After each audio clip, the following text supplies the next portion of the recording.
Mrs. Vonderau, you have been able to see and communicate with spirits for several decades.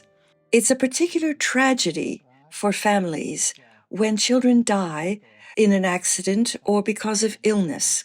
Have you ever been able to see these deceased children? Yes, actually, and several times. I'd like to discuss two or three occasions upon which I was extremely impressed. A colleague of ours described how his kindergarten friend was killed in an accident before his eyes. At the time, we were in a group developing extrasensory perception, but we had not yet reached a high level of knowledge, so a video came on showing how this incident actually took place. So I saw this child being pulled out of its body by an angel just a moment before the actual accident, and the earthly body then fell from the sidewalk into the street, whereas the angel somehow was holding the spirit body of the child and floated away with it, over the meadow and further away until they could no longer be seen. So I suspect that the child did not even experience the accident, which is comforting indeed. The sad thing is that in general, it cannot be explained how this very remarkable event happened on the spiritual plane, either to those around or to those who saw the accident. People have no understanding about this, even though this would be so comforting for them. The next thing which really touched me is that a baby of a friend of ours suddenly died after a few weeks of life without any medical reason being found. In this regard, I was also shown the image of a very beautiful being standing by this baby's bed.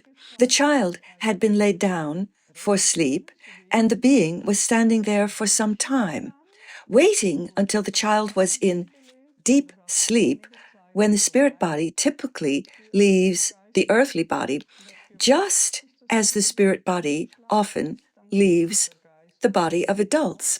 Then it very lovingly hugged the child's spiritual body, and here is where I substituted spiritual body for mental body, and carefully untied the silver cord, and with a love we humans cannot even imagine, took the child's spirit body and floated away with it. From the spiritual garment of the angel who picked up the child, it could be seen that this child had come from a higher, more beautiful sphere and would return there.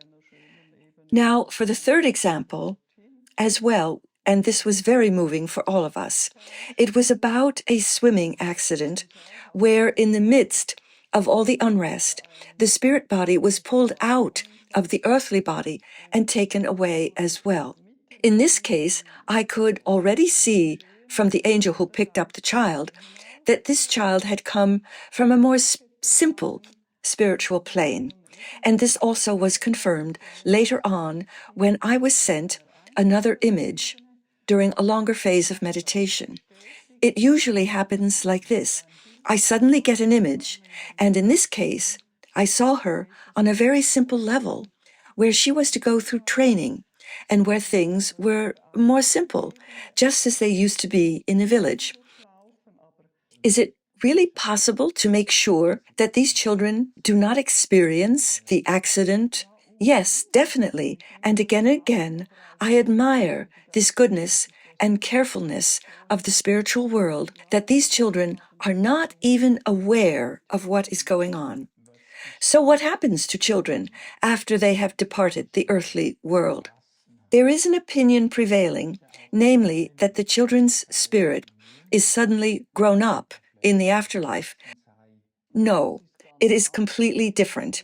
In the afterlife, children are as tall or as well developed as they were on the earth. And the first child I was talking about will as well have to go through a preschool, thereafter through a normal school. Everything we know on earth has to be learned anew. There are also beautiful villages there. Sometimes there are even foster parents, and sometimes it is really similar to the children's home. There is also a certain rhythm to be observed, so they have to go to school, and I once even read a report stating that they have to memorize all the flower beds and all sorts of similar things, and even the way to school is used for spiritual purposes. Well, they complete these schools that are, of course, followed by the choice of a profession, just as we do here on Earth. The one I was talking about was very interested in woodworking and was able to learn about it, so that now he has even progressed to artistic woodworking, and he was shining as he is now so happy and content where he is now living. So I'm assuming that children in the afterlife are usually coming to an Earth-like environment where they continue to grow up and be educated. Right, that's exactly how it is, in accordance with their individual level. The second example I gave you previously was about this baby, and over there it was placed in a children's home, you might say a nursery, where there are many children of the same age. So there are stages through which they pass in order to develop, or you might say one stage after another. And as I said before, this being was very beautifully dressed. So we can conclude that it comes from a more beautiful level, which was confirmed. Everything there is somewhat finer and more beautiful, believe me. And concerning this child, it was starting out from such a level. But thereafter, this child also still has to go through different schools. And this very being, it seemed to me, is now about 20 years old, judging from the visual impression I had, also considering the fact that over there, any time calculation is a little different from here on Earth. Now it is still in training, half of which is still school training, and the other half ballet lessons. And I was told that a ballet group is allowed to perform there on festive occasions, because these also take place in those spheres. And this being probably was already a gifted ballet dancer. Well, it's all really beautiful, but ultimately still very similar to how things happen here on Earth, with the difference that in those spheres, everything is more noble and more beautiful. In our religious beliefs here, in particular, there is also an opinion which prevails that you will be welcomed by God or Jesus immediately after death. Is this true? No, this is completely untrue and impossible. Impossible in terms of vibration. Even very highly deserving souls, who were also considered on earth as highly deserving persons, given the way they lived and the way they lived for others, these beings also first have to adopt energetically, but they will ultimately reach a more beautiful level, that is for sure.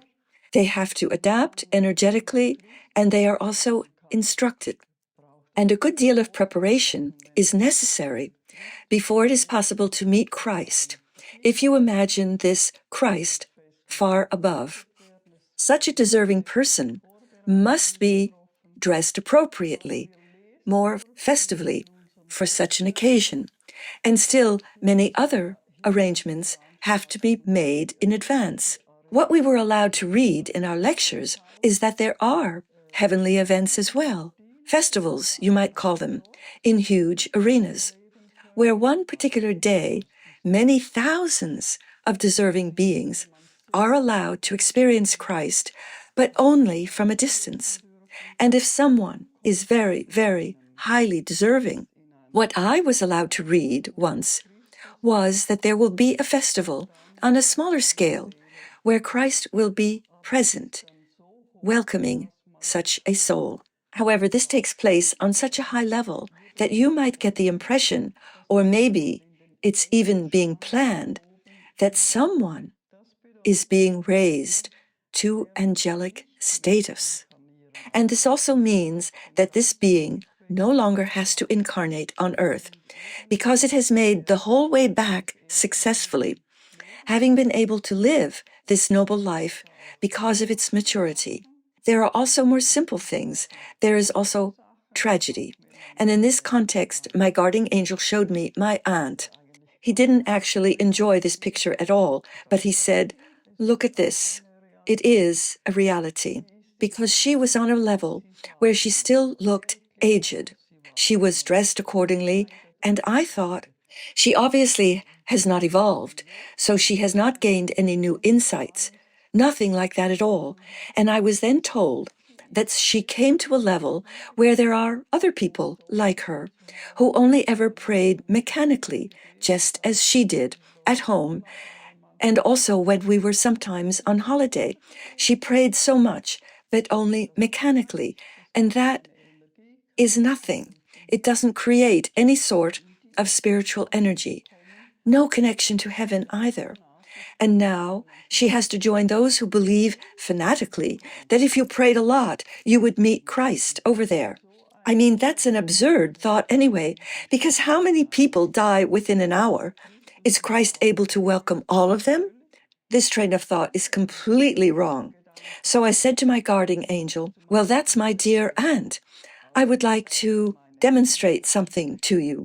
Because he said before that these beings have to gain their insights themselves and have to experience themselves. And he emphasized, no, you mustn't say anything to her. These beings have to come to the insight themselves on their particular level, that heaven has many, many levels, and that Christ is on such a high level that they are not at all noble enough to be in his presence. This made me sigh again and again. I would like to give her something to take with her, for she is, after all, my aunt. I would like to pray with her, just like I did sometimes. So I folded my hands and prayed the Lord's Prayer. Then he said, "Yes, sure, I can arrange that. She is still on such a very earthly level." Then she came to me and was probably a bit confused. So I simply held her hands and prayed the Lord's Prayer, whereupon real blossoms were growing out of her simple dress, which she looked at in amazement, and in an instant she was gone. As soon as the prayer was said, she was gone. And he said once again, they must gain the insight themselves that their thinking was wrong. Can you compare this with the fact that, just as here on Earth, there are more highly developed countries and countries that are somewhat less developed, where the environs are correspondingly simpler? Can you make such a comparison? Yes, this comparison can indeed be made, but I would like to say that this statement must be seen without any judgment. You have simple fellow human beings. That's what is obvious to you, but without prejudice. I have even simpler fellow human beings, as well as an affectionate and understanding fellow human being. The one not having been on the advancing path for so long, whereas the other has been pursuing this path for quite some time. I just would like to emphasize that no judgment must be made concerning them. Whether someone is living in the bush or on some other simple level, they are all on their way along as human beings. In other words, children will find their way through life better if they knew that we will be living on, that there is life after death. Yes, of course. In our catechism classes back then, we were told that we were on earth to serve God, that we can get to heaven, whereas all the details to explain this were non-existent. Not then, and not even later. You simply have to explain this in more detail, for it's really worth knowing that you have to ascend from one level to the next. There are even some ancient religious pictures that I saw, painted by an artist in the 17th century, expressing how you are ascending step by step. This was probably in people's minds before, without it being explained to them successfully. And the way I see religion today, I would compare it to a puzzle with 2/3 of the pieces missing. How are you supposed to find your way around, getting everything together? For example, this person is rather nasty, or that person is a lovely, noble fellow human being. Why? Wherefore? You do have to know this after all. What would be the benefit if people knew that life goes on after death in a world beyond? The benefit would be that knowing that life can be lived in a completely different way, and in view of all these little inconveniences, for example, someone who is a bit difficult or someone who is suffering a loss, think about what this would mean after 100,000 years' time. I get over it because peace is my highest goal. Let's leave it at that. And this makes life much less stressful. Life is simply much easier when knowing about these things, because the criteria are completely different then, and you can deal with every situation in a completely different way. So tell me, when parents lose their children, their life afterwards is marked by great pain. How could these parents be comforted? Well, I must say that colleagues of mine, who also have my knowledge, agree that the pain is great for everyone, have no doubt. But when someone says goodbye, it is difficult. But ultimately, you have to realize always and again that the heavenly guidance is above everything. And after having processed the pain a little bit, humbly remember that heaven cares for every being in goodness and love. We on earth know that there are beings who were allowed to grow up in a children's paradise. And thanks to the loving care of the angels, who have a huge supply of loving power, visible to everyone, these beings are born into a new incarnation on earth, eventually, where they are allowed to draw on these reserves and where they can then accomplish a wonderful task by virtue of having received so much devotion and love. But no one can at first be spared the pain. That's just the way it is. Yet this additional knowledge can provide a lot of comfort when considering the fact that these children are being looked after in the best possible way, much better than would even be possible here on earth. Just imagine. And I do hope that all of this will later become common knowledge again at some point. So, in conclusion, can we trust in the world beyond to lovingly care for our deceased children? Yes, of course, definitely. Even if the heavenly guiding is difficult to understand, since we do not know the background. But where else is there anything as loving as in the heavenly planes, and so attuned to each individual being? Yes, you can trust, you must trust. And yes, wherever love is the highest law, they do their best, and that is what is comforting and helping everyone along. And that's what's wonderful, isn't it? Elisabeth, thank you for the interview. I thank you for your interest, and I hope that all the comfort will reach those who need it.